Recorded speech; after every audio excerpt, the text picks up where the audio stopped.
দর্শক, আমাদের প্রধানমন্ত্রীর ভারত সফর বাতিল হয়ে যাওয়ার প্রেক্ষাপটে অনেকেই অনেক ধরনের আলোচনা করছেন। তারা বলছে জ্বালানি সহায়তা যদি বন্ধ করে দেয় তাহলে কি হবে, বিদ্যুৎ সহযোগিতা বন্ধ করে দিলে তাহলে কি হবে।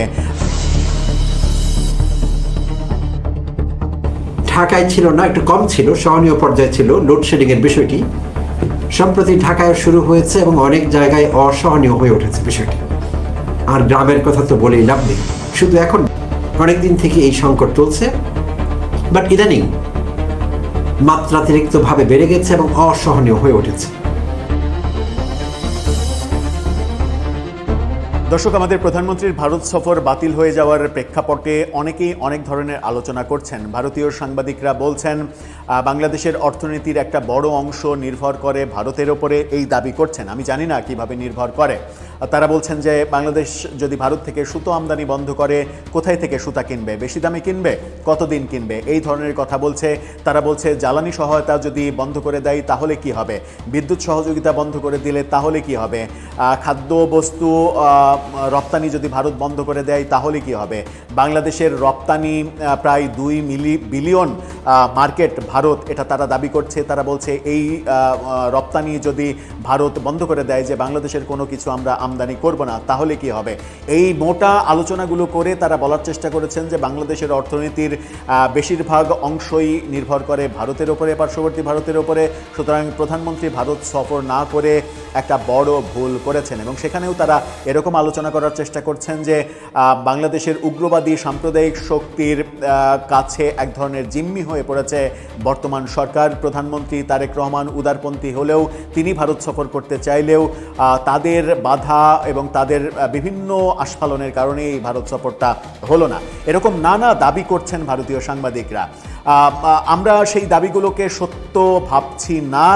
যখন সত্য ভাবছি না, তখন ভারত থেকে একটা বাজে খবর এসেছে এবং সেই খবরটা বাংলাদেশের গণমাধ্যম দ্য বিজনেস স্ট্যান্ডার্ড তারা দিচ্ছে। তারা বলছে ভারত থেকে বিদ্যুৎ আমদানি করতে হলে এখন অতিরিক্ত টাকা দিতে হবে বাংলাদেশকে।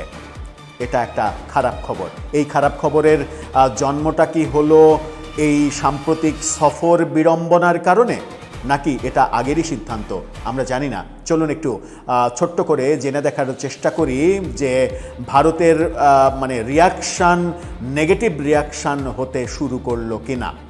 যে বিদ্যুৎ ভারত থেকে এখন আমরা আমদানি করি, সেই বিদ্যুৎ আমদানি করতে নতুন হারে টাকা দিতে হবে। ভারত থেকে বিদ্যুৎ আমদানির ক্ষেত্রে গ্রিড পরিচালনা ও বিদ্যুৎ লেনদেনের হিসাব নিকাশ নিষ্পত্তির জন্য বাংলাদেশের ওপরে সেটেলমেন্ট নোডাল এজেন্সি চার্জ আরোপ হতে যাচ্ছে। প্রতি ইউনিট বিদ্যুতের বিপরীতে 0.005 ভারতীয় রুপি এই চার্জ দিতে হবে, অর্থাৎ আধা রুপি করে চার্জ দিতে হবে। এইটা বলা হয়েছে, এই সিদ্ধান্ত হয়েছে। বিদ্যুতের মূল দামের অর্থাৎ ট্যারিফ থেকে আলাদা হিসেবে যুক্ত হবে SNA চার্জ। এটা বিদ্যুতের মূল দামের সাথে আলাদাভাবে দিতে হবে। গ্রিড পরিচালনা, শিডিউলিং, মিটারিং, বিদ্যুতের হিসাব নিকাশ এবং আন্তঃসীমান্ত বিদ্যুৎ লেনদেন নিষ্পত্তির ব্যয় মেটাতে এই চার্জ দিতে হবে। আবার বলছি, প্রতি ইউনিট বিদ্যুতের বিপরীতে আধা রুপি করে দিতে হবে। এ বিষয়ে ভারতের রাষ্ট্রীয় বিদ্যুৎ বাণিজ্য প্রতিষ্ঠান NTPC, বিদ্যুৎ ব্যাপার নিগম লিমিটেড ও বাংলাদেশ বিদ্যুৎ উন্নয়ন বোর্ডের মধ্যে একটি চুক্তি সই করার উদ্যোগও নেওয়া হয়েছে।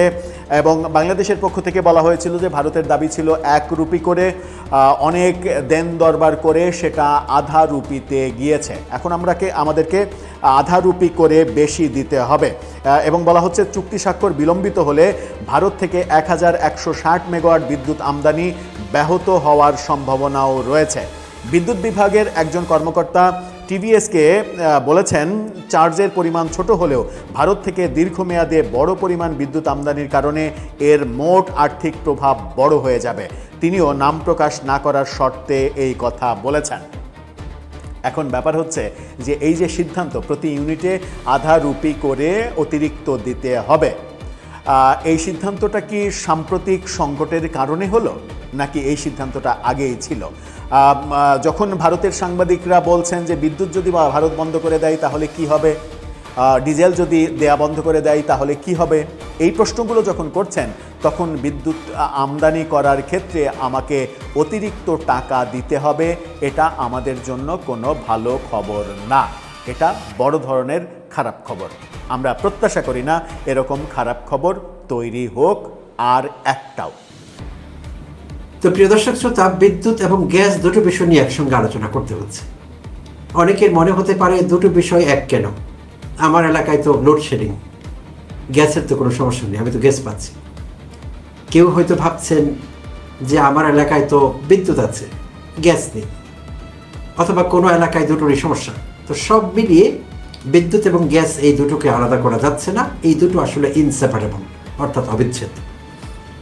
তো কেন সে কথা বলছি, তার আগে একটু স্মরণ করে নিতে চাই, একদিন আগে সরকারের বিদ্যুৎ ও জ্বালানি বিষয়ক মন্ত্রী ইকবাল হাসান মাহমুদ টুকু, তার অসহায় চেহারা আমরা দেখলাম গণমাধ্যমে। তিনি জাতির উদ্দেশ্যে বললেন যে এখন দিন গোনা ছাড়া আর কিছু করবার নেই। প্রিয় দর্শক শ্রোতা, কিসের দিন গোনার কথা তিনি বলছিলেন? আর হঠাৎ করে সরকারের জ্বালানি মন্ত্রীর এমন অসহায়ত্ব কেন? কারণটি হলো, এই মুহূর্তে তাদের হাতে সম্ভবত এই কথা বলার চাইতে ভালো কোনো বিকল্প আর নেই এই মুহূর্তে। আচ্ছা, এই পরিস্থিতি কি করে সৃষ্টি হলো? আমরা জানি দীর্ঘদিন থেকেই আমাদের গ্যাসের সংকট চলছে, যেটিকে আমরা ন্যাচারাল গ্যাস বলি, প্রাকৃতিক গ্যাস আমাদের যা আছে নিজস্ব, সেইটির ঘাটতি অনেক দিন থেকে আছে। আর সেটি এখন থেকে না, আওয়ামী আমল থেকে সেই ঘাটতি শুরু হয়েছে, ঘাটতি দিন দিন বেড়েই যাচ্ছিল। 2018-তে আওয়ামী লীগ সরকার চট্টগ্রামের মহেশখালীতে দুটো সাগরে ভাসমান এলএনজি টার্মিনাল তৈরি করে, যেগুলোকে কেতাবি ভাষায় বলা হয় FSRU, মানে হলো floating storage and regasification unit, অর্থাৎ ফ্লোটিং স্টোরেজ। বিদেশ থেকে যে এলএনজিগুলো আমরা আমদানি করি, সেই মহেশখালীর দুটো টার্মিনালে সেগুলোর স্টোরেজ হয়, সেগুলো রাখা হয়, আর সেগুলো সাগরে ভাসমান, তাই floating. So floating storage and regasification unit. Regasification এই অর্থে ব্যবহার করা হয়, সেই এলএনজিগুলো যেভাবে আসে আমরা কিন্তু সেভাবেই পাই না, আমাদের জাতীয় গ্রিডে সেভাবেই যুক্ত হয় না, সেখানে প্রসেসড হয়, প্রক্রিয়াজাত করে রূপান্তর ঘটিয়ে রূপান্তরিত অবস্থায় সেইটি জাতীয় গ্রিডে পাঠানো হয়, তখন আমরা পাই। প্রিয় দর্শক শ্রোতা, আর বাংলাদেশের বিদ্যুৎ উৎপাদন কেন্দ্রগুলোর অনেকগুলোই কিন্তু গুরুত্বপূর্ণ যেগুলো আছে, এগুলোই কিন্তু সেই RSFU যেই দুটোর কথা বললাম, সেই দুটো থেকে রূপান্তরিত গ্যাস যা গ্রিড লাইনে যুক্ত হচ্ছে সেটির উপর নির্ভর করছে, আর না হলে বিদ্যুৎ উৎপাদন করতে পারবে না। তো এর মধ্যে উল্লেখযোগ্য বিদ্যুৎ উৎপাদন কেন্দ্রগুলো হলো আশুগঞ্জ, ঘোড়াশাল, মেঘনাঘাট, রূপসা এবং সিদ্ধিরগঞ্জ। তো এই কেন্দ্রগুলো মোটামুটি সেই ফাস্ট স্টোরেজ অ্যান্ড রিগ্যাসিফিকেশন ইউনিটের সরবরাহকৃত গ্যাসের উপর নির্ভর করে। আর এইটি আমাদের উৎপাদন অর্ধেকে নেমে এসেছে। দুটো টার্মিনালের কথা বলছিলাম মহেশখালীতে, দুটো টার্মিনাল কিন্তু এখন ফাংশনাল নেই। সো তার আগে আরেকটি ছোট্ট তথ্য আপনাদের দিয়ে রাখতে চাই, সেটি হলো এই দুটো টার্মিনালের একটি হলো এলএনজি, 2018-তে কিন্তু সেগুলো হয়েছে, একটি সামিট গ্রুপের, আর আরেকটি হলো একটি আমেরিকান কোম্পানি অ্যাক্সেলারেট এনার্জি। তো দুর্ভাগ্যক্রমে জুলাই মাসের শেষের দিকে এই আমেরিকান অ্যাক্সেলারেট এনার্জি সেই কেন্দ্রটিতে, সেই ইউনিটে একটি দুর্ঘটনা ঘটে। তো দুর্ঘটনা বড় ধরনের কোনো বিপর্যয় না ঘটলেও যা কিছু হয়েছে তাতে করে সাময়িকভাবে আমাদের এলএনজি প্রসেস করা বন্ধ হয়ে গেছে, অর্থাৎ কমপ্লিট শাটডাউন করেছে সেখানে। দুটো ইউনিটের একটি কমপ্লিটলি বন্ধ। আর তার আগে বলে নেওয়া ভালো, এই দুটো ইউনিট সম্মিলিতভাবে প্রতিদিন আমাদেরকে দিয়ে থাকে, জাতীয় গ্রিড লাইনে সরবরাহ করে থাকে রূপান্তরিত অবস্থায় প্রাপ্ত 1100 মিলিয়ন কিউবিক ফিট ঘনফুট। 1100 মিলিয়ন ঘনফুট গ্যাস আমরা পেয়ে থাকি, 1100 মিলিয়ন প্লাস এই দুটো ইউনিট থেকে। তো জুলাইয়ের শেষ দিক থেকে এখন আমরা আগস্টের প্রায় মাঝামাঝি চলে এসেছি। এই দীর্ঘ সময়ে একটি ইউনিট থেকে আমরা গ্যাস পাচ্ছি, ফলে আপনারা ইতিমধ্যে সাফার করছেন, বুঝতেই পারছেন সিএনজি স্টেশনগুলোতে দীর্ঘ লাইন। অটোরিকশা যারা চালান, সিএনজি চালিত অটোরিকশা, তারা বিভিন্ন জায়গায় মিছিল করছেন বাংলাদেশে। আচ্ছা, জনসাধারণ মিছিল করছেন। ঢাকায় হাড়ি পাতিল নিয়ে মহিলারা মিছিল করেছেন, সেই দৃশ্য কিন্তু আমরা দেখেছি প্রিয় দর্শক। শুধু তাই না, শিল্প কারখানার উৎপাদন বন্ধ হয়ে গেছে অনেক জায়গায়। আর শিল্প কারখানার উৎপাদন বন্ধ হয়ে যাওয়া মানে দ্রব্যমূল্যের ঊর্ধ্বগতি। এটি দ্রব্যমূল্যের ঊর্ধ্বগতি ঘটাবে। ইতিমধ্যে আমাদের নাবিশ্বাস ইনফ্লেশনের কারণে, আবার যদি এই কারণে গ্যাস এবং বিদ্যুৎ সংকটের কারণে দ্রব্যমূল্য আরেক দফা বেড়ে যায়, তাহলে আর উপায় থাকবে না। আর উপায় অলরেডি নেই আমাদের। আমাদের যে সবজি আমরা কিনছি, শুধু একটি সবজির কথা যদি ধরি, সবজি কিন্তু ফ্যাক্টরিতে তৈরি হয় না, বাট না হলেও বিদ্যুৎ এবং গ্যাসের কোনো না কোনো ভূমিকা কিন্তু পরোক্ষভাবে হলেও সেখানে আছে প্রিয় দর্শক শ্রোতা। তো সেই সবজির দাম, 80% সবজি আমরা বাজারে যা কিনি তার কোনোটি 80 টাকার নিচে নেই। আর বাদ বাকি ভোগ্যপণ্য যেগুলো আছে আমাদের দৈনন্দিন জীবনে কাজে আসছে, সেগুলোর কথা তো বলেই লাভ নেই। তো সব মিলিয়ে যদি এই অবস্থা দীর্ঘস্থায়ী হয়, আরও কয়েকদিন টিকে থাকে, তাহলে আমি এবং আমরা সম্মিলিতভাবে একটি অশনি সংকেত দেখছি আমাদের জন্য। প্রিয় দর্শক শ্রোতা, অনেকে অনেক জায়গা থেকে আমার সঙ্গে যুক্ত হয়েছেন। সবাইকে আবার আমার এই লাইভ সেশনে স্বাগত জানাচ্ছি। আর দয়া করে কমেন্টে জানাবেন আপনি কোন লোকেশন থেকে দেখছেন। আর আপনি যদি প্রথমবার আমার চ্যানেলটি ভিজিট করছেন, আমার বক্তব্য ভালো লাগা সাপেক্ষে দয়া করে চ্যানেলটি সাবস্ক্রাইব করবেন এবং লাইক, কমেন্ট, শেয়ার করে পাশে থাকবেন, এবং সেই জন্য আগাম ধন্যবাদ এবং কৃতজ্ঞতা জানিয়ে রাখলাম। তো ফিরে আসি আলোচনায়। দর্শক শ্রোতা, যেটি বলছিলাম, দুটো কেন্দ্র আমাদের। তো এখন কথা হলো, এই দুটো কেন্দ্র যখন ফাংশনাল ছিল, দুটো ইউনিট, এলএনজি ইউনিট বা এলএনজি টার্মিনাল, তখনও কি আমাদের গ্যাসের চাহিদা পুরোপুরি পূরণ হয়েছিল? না, তখনও পুরোপুরি পূরণ হয়নি। বাট ঘাটতি যা ছিল ম্যানেজ করা গেছে। অর্থাৎ লোডশেডিং যেই পরিমাণে ছিল, সেটি মানুষ সহ্য করে নিয়েছেন, সহ্য করতে পারতেন। তো এখন যেই পর্যায়ে আছে, সহ্য করতে পারছেন না।